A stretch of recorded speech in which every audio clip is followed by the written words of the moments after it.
Hello दोस्तों, welcome to ASV knowledge. आज की कहानी एक ऐसे लड़के के बारे में है जो अपने दादा के साथ रहता है और अपने दादा के रेस्टोरेंट को बचाने के लिए वो इंटरनेशनल शेफ कंपटीशन में हिस्सा लेता है। जैसे जैसे वो आगे बढ़ता है उसके चैलेंजेस बढ़ते चले जाते हैं, लेकिन वो फिर भी कंपटीशन के फाइनल राउंड तक पहुंच जाता है। लेकिन कहानी में ट्विस्ट तब आता है जब फाइनल में उसका मुकाबला उसके खुद के पिता के साथ होता है, जो कि उसे बचपन में छोड़कर चले गए थे। अब वो लड़का कंपटीशन जीत पाएगा या नहीं, ये तो मूवी देखने के बाद ही पता चलेगा। तो पूरी कहानी जानने के लिए वीडियो को एंड तक देखते रहिए। कहानी की शुरुआत में हमें एक बुजुर्ग को दिखाया जाता है जो कि एक ट्रेडिशनल शेफ होते हैं। उनकी डिशेस तो काफी कमाल की होती है, लेकिन फिर भी उनके रेस्टोरेंट में कोई भी आना पसंद नहीं करता और ये सब उनके गर्म मिजाज की वजह से होता है। हालात इतने बिगड़ जाते हैं कि वो कई महीनों तक अपने रेस्टोरेंट का किराया भी नहीं दे पाते। कई कस्टमर इनसे डिमांड भी कर चुके हैं कि अब उन्हें भी अपने रेस्टोरेंट में नई नई डिशेस को बनाना चाहिए, जिस वजह से दादाजी उनसे काफी रूड बिहेव करते हैं। वो उनसे कहते हैं कि वो वही खाना बनाएंगे जो उनका मन करेगा। अगर तुम्हें उनके हाथ का खाना नहीं खाना तो वो लोग किसी दूसरी जगह जाकर खा सकते हैं। अब दादाजी के गर्म मिजाज की वजह से कई लोगों ने यहाँ आना बंद कर दिया है, जिसकी वजह से इनकी कमाई ना के बराबर होती है। अब अगले सीन में दादाजी के पोते को दिखाया जाता है, यानी कि इस कहानी के मेन लीड को, जिसका नाम मार्क है। मार्क को भी कुकिंग बहुत पसंद है, लेकिन दादाजी चाहते हैं कि वो कुकिंग न करे बल्कि अपनी पढ़ाई पूरी करके किसी अच्छी जगह नौकरी करे। जब भी मार्क रेस्टोरेंट में कुकिंग करता था तो दादाजी हमेशा उसे सुनाते रहते थे। जब भी मार्क कुकिंग करता था तो उन्हें बिल्कुल अच्छा नहीं लगता था। वो मार्क को एक इंजीनियर बनाना चाहते हैं, इसलिए उन्होंने काफी साल पहले ही उसकी पढ़ाई के लिए पैसे बचाना शुरू कर दिया था। अब काफी टाइम से ओनर को उसका रेंट नहीं मिल रहा था, इसलिए ओनर खुद दादाजी के पास अपना किराया मांगने आता है। तो दादाजी उसके लिए खाना बना कर लाते हैं, तो मार्क भी खाना बनवाने में उनकी मदद करता है। वो दोनों काफी अच्छी डिशेस बनाते हैं। जब ओनर उनकी डिश को खाता है तो वो कहता है कि खाना काफी अच्छा बनाया है, लेकिन अगर तुम सोच रहे हो कि मुझे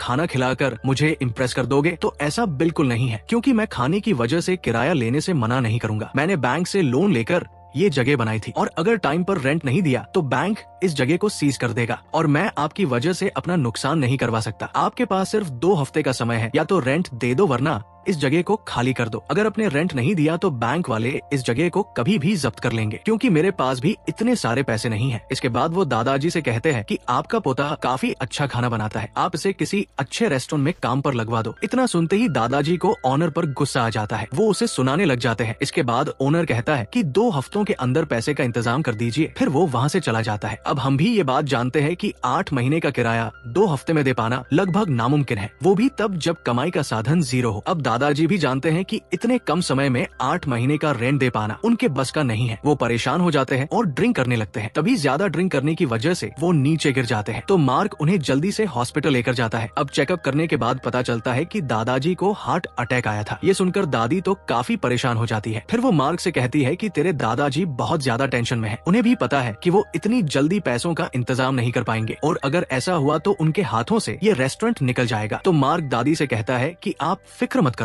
मैं किसी रेस्टोरेंट में लग जाऊंगा और रेंट चुकाने की पूरी कोशिश करूंगा। पर दादी कहती है अगर तुम्हारे दादा को पता चला कि तुम खाना बनाते हो तो उन्हें अच्छा नहीं लगेगा, क्योंकि वो तो तुम्हें इंजीनियर बनाना चाहते हैं। अब तभी टीवी पर एक शो की अनाउंसमेंट होती है, जिसमें बताया जाता है कि एक कुकिंग कंपटीशन जल्द ही शुरू होने वाला है और इस शो का जो भी विनर होगा उसे पूरे $1 मिलियन मिलेंगे। वो आगे कहते हैं कि इस शो के विनर को इतने सारे पैसे इसलिए दिए जा रहे हैं क्योंकि पिछले 15 साल से मास्टर डेविड ही इस शो को जीत रहे हैं और लास्ट राउंड में डेविड के कंपटीशन करके ही इस शो को जीता जा सकता है और अगर कोई डेविड को हरा देता है तो ये राशि उसके नाम हो जाएगी। अब इतने सारे पैसे देखकर मार्क ठान लेता है कुछ भी हो जाए वो इस कंपटीशन को जरूर जीतेगा। लेकिन मार्क के लिए दिक्कत की बात ये थी कि ये शो किसी दूसरे शहर में हो रहा था और मार्क अपने दादाजी को इस हालत में अकेला छोड़कर जाना नहीं चाहता। अब दादी समझ जाती है कि मार्क के मन में क्या चल रहा है, इसलिए वो भी मार्क के हुनर को देखते हुए उसे शो में पार्टिसिपेट करने के लिए मोटिवेट करती है। इसके बाद दादी उसे कुछ पैसे देते हुए कहती है कि ये कुछ पैसे हैं जो तुम्हारे दादाजी ने तुम्हारी पढ़ाई के लिए जमा किए थे। मैं चाहती हूँ कि तुम अपने पैशन को फॉलो करो और इस शो को जीत कर आओ। तुम अपने दादाजी की चिंता मत करना, मैं उनका ध्यान रखूंगी। अब अगले सीन में दिखाया जाता है कि मार्क फ्लाइट में निकल पड़ता है। वो उस शहर में आ जाता है जहाँ शो होने वाला है। वो बड़े शहर को देखकर काफी खुश होता है, साथ ही वो एंजॉय भी करता है। अब एक जगह पर टीवी पर वो अनाउंसमेंट देखता है कि कुकिंग कंपटीशन थोड़ी देर में शुरू होने वाला है। ये सुनकर वो परेशान हो जाता है और खुद से कहने लगता है कि अरे मैं क्या करने आया था और किन कामों में उलझ गया। इसलिए वो जल्दी से कंपटीशन कंपटीशन वेन्यू की ओर भागता है। अब शो शुरू होने वाला था। सभी लोग अपनी अपनी टेबल पर खड़े थे। तभी एक शेफ सबको इंस्ट्रक्शंस देते हुए कहता है कि ये शो का पहला राउंड है और इस राउंड में आप सभी को सिर्फ ऑमलेट बनानी होगी और जिसकी भी ऑमलेट टेस्टी और लुक वाइज अच्छी होगी वो अगले राउंड के लिए सिलेक्ट हो जाएगा। अब मार्क भी वहाँ आ जाता है, लेकिन उसे बताया जाता है कि इस कंपटीशन में पार्टिसिपेट करने के लिए पहले से रजिस्टर करना था और सिर्फ वही लोग अंदर जाएंगे जिनका रजिस्ट्रेशन हुआ था। बाकी लोगों का अंदर जाना अलाउड नहीं है। ये सुनकर मार्क परेशान हो जाता है क्योंकि उसे इस बारे में कुछ नहीं पता था। तभी एक स्टाफ वहाँ आती ही और कहती है कि आप लोगों में से किसी का नाम दिमित्रो है, क्योंकि ये कंटेस्टेंट अभी तक अपनी टेबल पर नहीं आया है। अब ये मार्क के लिए अच्छा मौका था तो वो जल्दी से अपना हाथ उठा देता है। इसके बाद वो अंदर आ जाता है। सब लोग अपनी अपनी कुकिंग शुरू कर चुके थे, लेकिन मार्क उन सबसे काफी पीछे था। वो अपना स्टोव चलाता है, लेकिन उसका स्टोव चलता नहीं है। तभी वो अपने बैग से बुक निकालता है और उसका पेज फाड़ कर स्टोव पर डाल देता है। इसके बाद वो एक ब्लू टॉर्च की मदद से उसको जलाने लग जाता है। अब आग जल जाती है। वो अपनी ऑमलेट बनाना शुरू कर देता है। वो एकदम स्टाइल के साथ ऑमलेट को टॉस करता है। सभी जजेस ये देखकर इम्प्रेस होते हैं। अब सबकी डिश ट्राई की जाती है। फिर मार्क की डिश की बारी आती है तो जज उससे कहते हैं कि तुमने ऑमलेट बनाने में इतना टाइम क्यों लगा दिया। तो वो कहता है कि उसका स्टोव जल नहीं रहा था, जिस वजह से मुझे कुछ जुगाड़ करना पड़ा। अब 16 लोगों को सेकंड राउंड के लिए सेलेक्ट किया जाता है। मार्क भी सेलेक्ट हो जाता है। वो काफी खुश होता है और ये बात अपनी दादी को बताता है। उसकी दादी कहती है कि तुम मन लगाकर अपने काम पर ध्यान दो और इस शो को जीत कर आना। अब अगले दिन सेकंड राउंड में एक टीम टास्क होता है जिसमें सभी लोगों को 4-4 लोगों की टीम्स में बांट दिया जाता है। मार्क की टीम में मार्क के अलावा सियोन और उसकी गर्लफ्रेंड काओरी और पार्क नाम का एक और शेफ होता है। सेकंड राउंड शुरू हो जाता है। सभी जोरों शोरों से कुकिंग करते हैं। अब मार्क की टीम भी एक डिश तैयार कर लेती है। तभी वो लोग उसके ऊपर सॉस डालने लगते हैं, लेकिन मार्क बोलता है कि हमें इस पर सॉस नहीं डालनी चाहिए क्योंकि सॉस की वजह से इसका ओरिजिनल टेस्ट समझ नहीं आएगा। लेकिन वो लोग फिर भी सॉस डालने लगते हैं। तभी मार्क अपना हाथ लगा देता है और गरम गरम सॉस उसके हाथ पर गिर जाती है और उसका हाथ जल जाता है। बाकी तीनों घबरा जाते हैं कि उन्होंने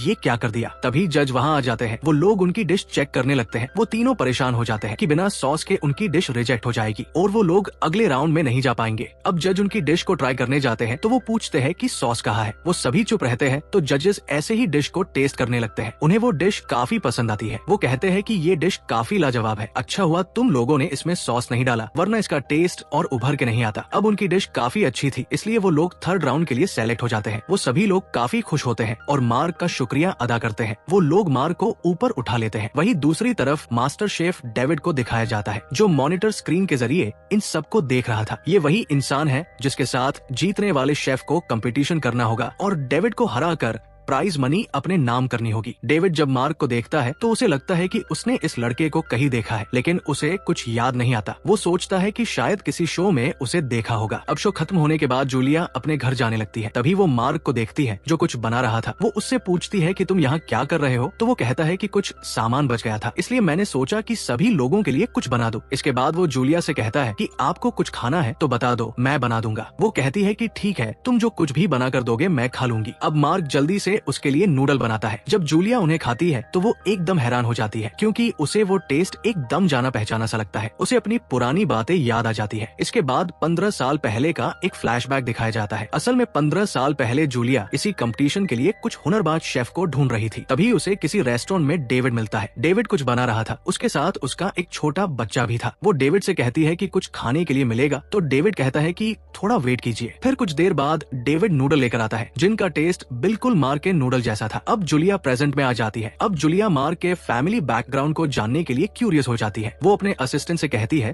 तुम इस दिमित्रो के बारे में पता लगाओ कि वो कहाँ का रहने वाला है, उसकी फैमिली में कितने लोग हैं और वो क्या करते हैं। अब राउंड 3 शुरू हो चुका था जिसमें 4 टीम एक दूसरे के साथ कम्पीट करेंगी और जो भी टीम परफेक्ट डिश बनाएगी वही अगले राउंड में जाएगी। जूलिया अनाउंस करते हुए सबको बताती है कि इस राउंड में आप अपनी मर्जी की डिश बना सकते हैं, यानी कि जो भी डिश वो परफेक्टली तैयार कर सकते हैं वो उस डिश को बना सकते हैं और उसके लिए जो भी इंग्रेडिएंट्स उन लोगों को चाहिए होंगे वो सभी वो खुद ही खरीद सकते हैं, जिसके लिए सभी टीम को पैसे दिए जाएंगे और उन पैसों से वो लोग आराम से अपनी डिश का सामान खरीद सकते हैं। इतना कहने के बाद वो सभी टीम के सामने पैसों की गड्डी रख देती है। सियोन और काओरी अपनी अपनी गड्डी उठा लेते हैं और अपनी डिश के लिए इंग्रेडिएंट्स खरीदने जाते हैं, लेकिन पार्क के मन में इतने सारे पैसे देखकर लालच आ जाता है। वो मार्क से कहता है कि इस शो में काफी बड़े बड़े और एक्सपर्ट शेफ आए हुए हैं जिनके सामने टिक पाना हमारे लिए नामुमकिन है। अभी तक तो हमारा गुड लक अच्छा चल रहा है जिस वजह से हम जीतते हुए आ रहे हैं, लेकिन ये थर्ड राउंड थोड़ा मुश्किल लग रहा है, इसलिए मैं तो अपने हिस्से के पैसे लेकर भाग जाऊंगा। वो आगे कहता है कि मेरी मानो तो तुम भी एक गड्डी उठा लो और चलते बनो। ऐसा कहकर वो एक गड्डी उठाकर वहाँ से चला जाता है। अब पार्क की बातें सुनकर मार्क के मन में भी लालच आ जाता है। वो भी सोचने लगता है कि अगर वो भी इन पैसों को लेकर चला जाता है तो वो अपने दादाजी का कर्ज भी चुका पाएगा। इसके बाद मार्क भी अपनी गड्डी उठा लेता है और एयरपोर्ट की तरफ निकल जाता है। तभी वहाँ टीवी स्क्रीन पर एक वीडियो प्ले किया जाता है जिसमें इस कंपटीशन का मास्टर शेफ कहता है कि अच्छे शेफ वही होते हैं जिन्हें अपनी काबिलियत पर विश्वास होता है और अपनी काबिलियत साबित करने के लिए वो किसी भी हद तक जा सकते हैं। अब शेफ की बातें सुनकर मार्क अपने किए पर शर्मिंदा होता है। वो अपनी काबिलियत के दम पर इस शो को जीतना चाहता है, इसलिए वो शो में वापस जाने के लिए निकल जाता है। वही शो के अंदर थर्ड राउंड शुरू हो चुका है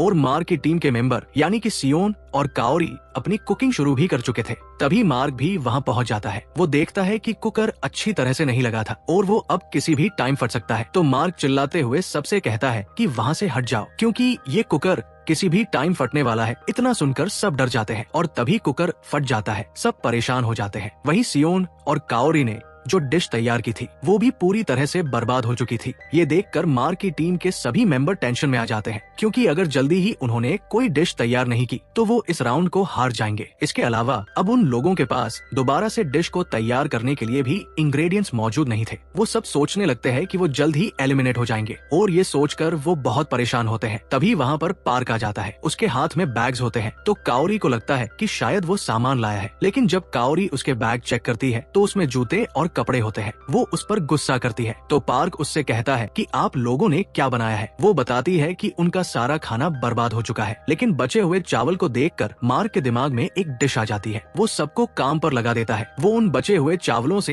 एक ट्रेडिशनल डिश बनाते हैं। वो चारों एक टीम बनकर अपने अपने काम पर लग जाते हैं, जिस वजह से वो लोग वक्त से पहले ही अपनी डिश तैयार कर लेते हैं। लेकिन उस डिश को और स्पेशल बनाने के लिए मार्क एक खास तरह की सॉस तैयार करता है। मास्टर डेविड उन लोगों को देखता रहता है, खासकर डेविड को, क्योंकि डेविड को मार्क के अंदर एक अलग स्पेशलिटी नजर आती है। अब एक एक करके सबकी डिश टेस्ट की जाती है। तभी एक टीम अगले राउंड के लिए सिलेक्ट हो जाती है। अब मार्क की टीम की डिश को टेस्ट करने की बारी आती है। जजेस उनकी डिश को देखकर कहते हैं कि ये तो नॉर्मल डिश है, इस डिश में कोई खास बात नजर नहीं आती। लेकिन तीसरा जब डिश को टेस्ट करता है तो वो कहता है कि ये नॉर्मल डिश नहीं है, बल्कि ये स्पेशल है और इस डिश का जो हाईलाइट है वो है इसकी सॉस। फिर सब सॉस के साथ उस डिश को चेक करते हैं और उन्हें वो डिश काफी अच्छी लगती है, इसलिए वो मार्क की टीम को भी सेलेक्ट कर लेते हैं। लेकिन अब दोनों टीम के बीच टाई हो जाता है। इसके बाद डेविड वहाँ आता है और वो कहता है कि दोनों टीम्स ने काफी बढ़िया डिश तैयार की थी, लेकिन टाई होने की वजह से हमें एक फैसला लेना पड़ेगा और वो ये है कि दोनों टीम्स में से जिस भी टीम के पास हमारे दिए हुए सबसे ज्यादा पैसे बचे होंगे, यानी कि जिस भी टीम ने कम पैसे खर्च किए होंगे, वो टीम ही सिलेक्ट की जाएगी। अब ये बात सुनकर दोनों टीम परेशान हो जाती है क्योंकि उन्होंने अपने सारे पैसे उड़ा दिए थे। तभी मार्क अपने पैसों की गड्डी लेकर आता है और उनको दे देता है। अब सेमीफाइनल राउंड के लिए मार्क की टीम सेलेक्ट हो जाती है। वो सभी लोग मार्क को गोद में उठा लेते हैं। अब अगले दिन कंपटीशन का सेकंड फाइनल राउंड होता है, यानी कि फोर्थ राउंड, जिसमें मार्क की टीम के चारों मेंबर आपस में ही कंपटीशन करेंगे और उन चारों को अपनी अपनी एक अलग डिश तैयार करनी होगी।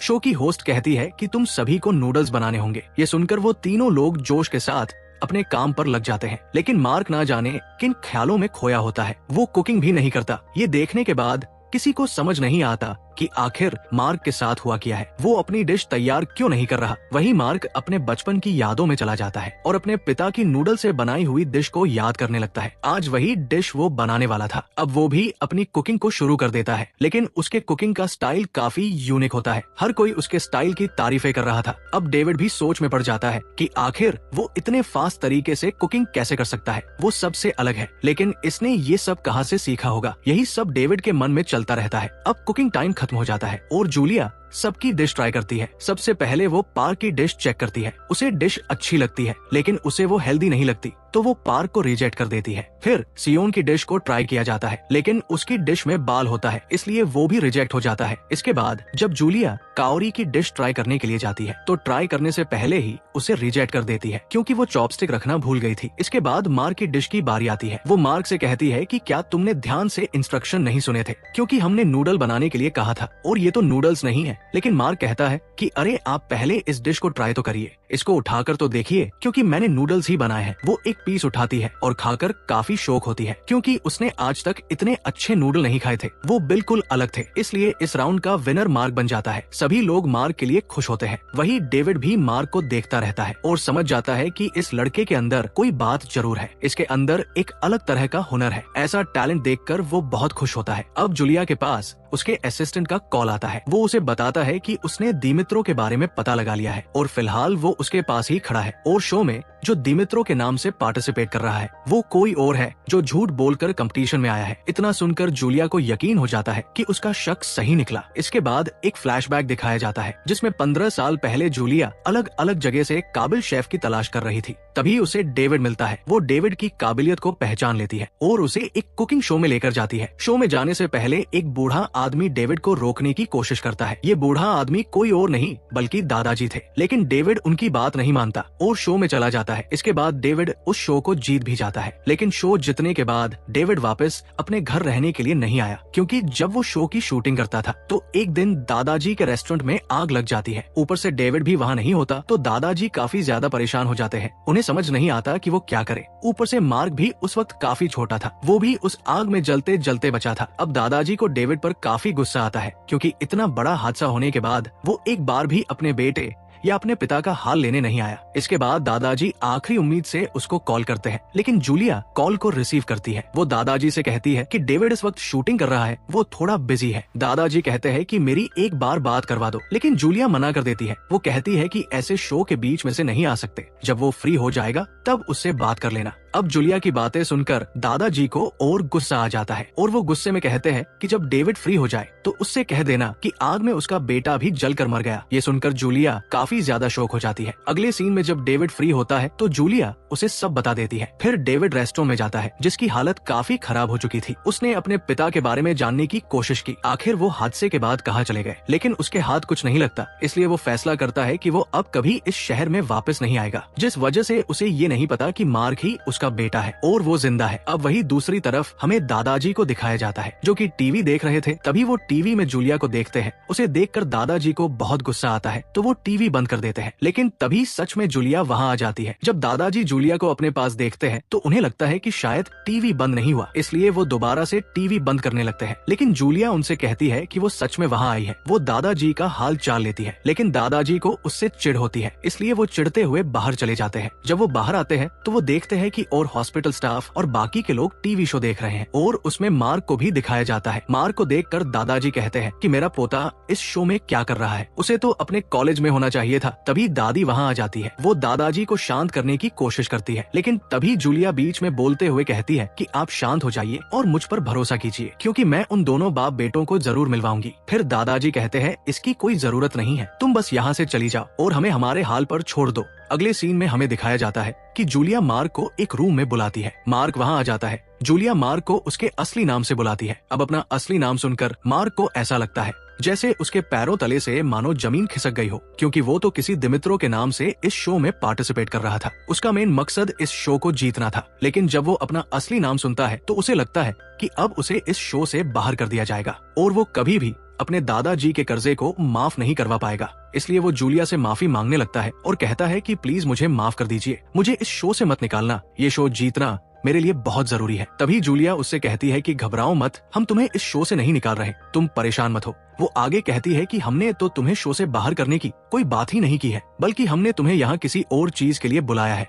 तभी जूलिया मार्क को उसके पिता के बारे में सारी सच्चाई बताती है। वो कहती है कि डेविड ही तुम्हारे पिता है। ये सुनकर तो मार्क और भी ज्यादा सदमे में चला जाता है, क्योंकि अभी तक उसके दादाजी ने उसे बताया था कि उसके पिता इस दुनिया में नहीं है, और जब उसे अपने पिता के बारे में पता चलता है तो उसे दादाजी पर बहुत गुस्सा आता है। वो उस रूम से चला जाता है और अपने दादाजी को कॉल करता है। वो उनसे पूछता है कि आपने मुझसे झूठ क्यों बोला कि मेरे पिता नहीं है। तो दादाजी उसे बताते हैं कि तुम्हारा बाप तुम्हें अकेला छोड़कर कहीं चला गया था, उसे सिर्फ पैसों से मतलब था, इसलिए मैं तुम्हें उस आदमी के बारे में क्या ही बताता जिसे ना तुम्हारी फिक्र है और ना ही तुम्हारी कदर है। लेकिन ये सुनने के बाद भी मार्क का गुस्सा शांत नहीं होता। वो गुस्से में अपना फोन पानी में देख देता है। इतना सब होने के बाद उसे किसी पर भरोसा नहीं होता, वो बस अकेला रहना चाहता है। वही अगले दिन शो का फाइनल राउंड होने वाला है, इसलिए डेविड सिंगापुर के लिए निकल जाता है। लेकिन जूलिया को मार्क कहीं दिखाई नहीं देता। वो परेशान हो जाती है कि अगर मार्क शो में नहीं होगा तो फाइनल राउंड पूरा नहीं हो पाएगा और वो कभी भी बाप बेटे को नहीं मिलवा पाएगी। इसलिए वो मार्क को ढूंढने चली जाती है। अब बारिश भी शुरू हो चुकी थी, लेकिन जूलिया फिर भी मार्क को ढूंढना कंटिन्यू रखती है। तभी उसे एक जगह से नूडल की खुशबू आती है। ये खुशबू जानी पहचानी होती है। फिर वो उस रेस्टोरेंट में चली जाती है जहाँ से ये स्मेल आ रही थी। अब वो देखती है कि मार्क रेस्टोरेंट के अंदर नूडल्स बना रहा था। फिर वो उससे पूछती है कि तुम यहाँ क्या कर रहे हो? तुम्हें तो फाइनल राउंड के लिए सिंगापुर के लिए निकल जाना चाहिए था, तुम अभी तक यही हो। तो मार्क उससे कहता है कि वो इस शो में भाग नहीं लेगा क्योंकि वो अपने पिता के साथ मुकाबला नहीं कर सकता। उसके पिता एक काबिल शेफ है, वो अपने पापा को फेस नहीं कर पाएगा। वो जूलिया से कहता है कि आप यहाँ से चली जाओ। इसके बाद जूलिया वहाँ से चली जाती है। अब इस सिचुएशन में जूलिया को भी काफी ज्यादा बहुत बुरा लगता है क्योंकि उसको लगता है कि उसकी वजह से बाप बेटे अलग हो गए। वो अपनी कार में बैठकर बहुत रोती है। वो सोचती है कि शायद वो अब कभी उन दोनों को नहीं मिलवा पाएगी क्योंकि दोनों बाप बेटे को मिलवाने का ये काफी अच्छा मौका था उसके पास। खैर, अब इसमें हम क्या ही कर सकते हैं। वही दूसरी तरफ मार्क भी सोचने लगता है कि कहीं उसने जूलिया को ज्यादा तो नहीं बोल दिया क्योंकि वो ऐसे किसी हर्ट को नहीं करता, लेकिन उसने जूलिया को हर्ट कर दिया था। इसलिए वो बारिश में भीगते हुए जूलिया की कार के पास जाता है। जब जूलिया मार्क को देखती है तो उसे उम्मीद की किरण नजर आती है। वो काफी ज्यादा खुश हो जाती है। अब अगले सीन में शो को दिखाया जाता है क्योंकि आज फाइनल राउंड होता है। इसके बाद इस शो के फाइनल विनर को सेलेक्ट किया जाएगा और कंपटीशन का विनिंग अमाउंट उसे दे दिया जाएगा। अब इसमें हैरानी को बात यह है कि एक तरफ डेविड खड़ा है और दूसरी तरफ मार्क, लेकिन मार्क अपने पिता को कैसे हराता है या फिर खुद ही हार जाएगा, ये देखना दिलचस्प होगा। तो दोस्तों, शो शुरू हो चुका है। जूलिया को स्क्रीन प्रोमोट से पढ़कर ये बोलना था कि आज हम फ्यूचर की एक रेसिपी को देखने वाले हैं, लेकिन वो उसे पढ़ने के बजाय ये कहती है कि आज हम एक फैमिली रेसिपी को देखने वाले हैं, यानी कि वो डेविड के साथ पूरी दुनिया को हिंट देती है। इसके बाद फाइनल कंपटीशन शुरू हो जाता है। दोनों अपने अपने तरीके से जमकर कुकिंग करते हैं। पूरे शहर में इस प्रोग्राम को टेलीकास्ट किया जाता है। मास्टर शेफ डेविड एक साथ 15 डिशेस तैयार करके जजेस के सामने रखता है। डिशेस को देखकर वो कहते हैं कि आपने इतनी सारी डिशेस क्यों तैयार की है? तो डेविड कहता है कि मैंने 15 डिशेस इसलिए तैयार की है क्योंकि मैंने अपने बेटे के 15 बर्थडे मिस कर दिए थे। अगर आज वो इस दुनिया में जिंदा होता तो वो जरूर मुझसे बेहतर शेफ होता, लेकिन आज वो इस दुनिया में नहीं है तो इसका जिम्मेदार भी मैं हूँ। मैं हर रोज अपने बेटे को मिस करता हूँ। ये सुनकर मार्क बहुत ज्यादा इमोशन हो जाता है। अब बारी आती है मार्क की। मार्क जजेस के सामने अपनी डिश को प्रेजेंट करता है, लेकिन जजेस उससे पूछते हैं कि हम 3 लोग हैं और तुमने सिर्फ एक ही डिश सर्व की है। इस पर मार्क उनसे कहता है कि मैंने ये डिश उनके लिए नहीं बनाई, बल्कि उसने ये डिश अपने पापा के लिए बनाई है। इतना कहते ही वो उस डिश को लेकर डेविड के पास जाता है और घुटने टेक कर उसे डिश देते हुए कहता है कि प्लीज आप इसको टेस्ट कीजिए। डेविड को कुछ समझ नहीं आता कि ये सब क्या हो रहा है क्योंकि उसे नहीं पता कि मार्क उसका बेटा है। साथ ही अब ऑडियंस भी कंफ्यूज हो जाती है। वही जूलिया डेविड की तरफ इशारा करते हुए कहती है कि तुम डिश को टेस्ट कर लो, लेकिन तभी वहाँ पर दादाजी आ जाते हैं। उनको देखकर डेविड बहुत खुश होता है। वो काफी सालों बाद अपने पिता को देख रहा था। वो उनसे पूछता है कि पापा आप कैसे हो और आप यहाँ कैसे आए? फिर दादाजी डेविड को सारी सच्चाई बता देते हैं कि पिछले 15 साल से वो जिस बेटे के लिए तरस रहा था वो आज तुम्हारे लिए डिश बनाकर लाया है। वो आगे कहते हैं कि तुम्हें एक बार ये डिश ट्राई करनी चाहिए, तभी तुम्हें सच का पता चल जाएगा। ये सुनकर डेविड चौंक जाता है। वो मार्क को देखकर इमोशन हो जाता है। वो तुरंत माँ की डिश को टेस्ट करता है। डिश ट्राई करने के बाद डेविड उन यादों में चला जाता है जब मार्क काफी ज्यादा छोटा था। वो अक्सर उसके लिए नई नई डिश तैयार करता था,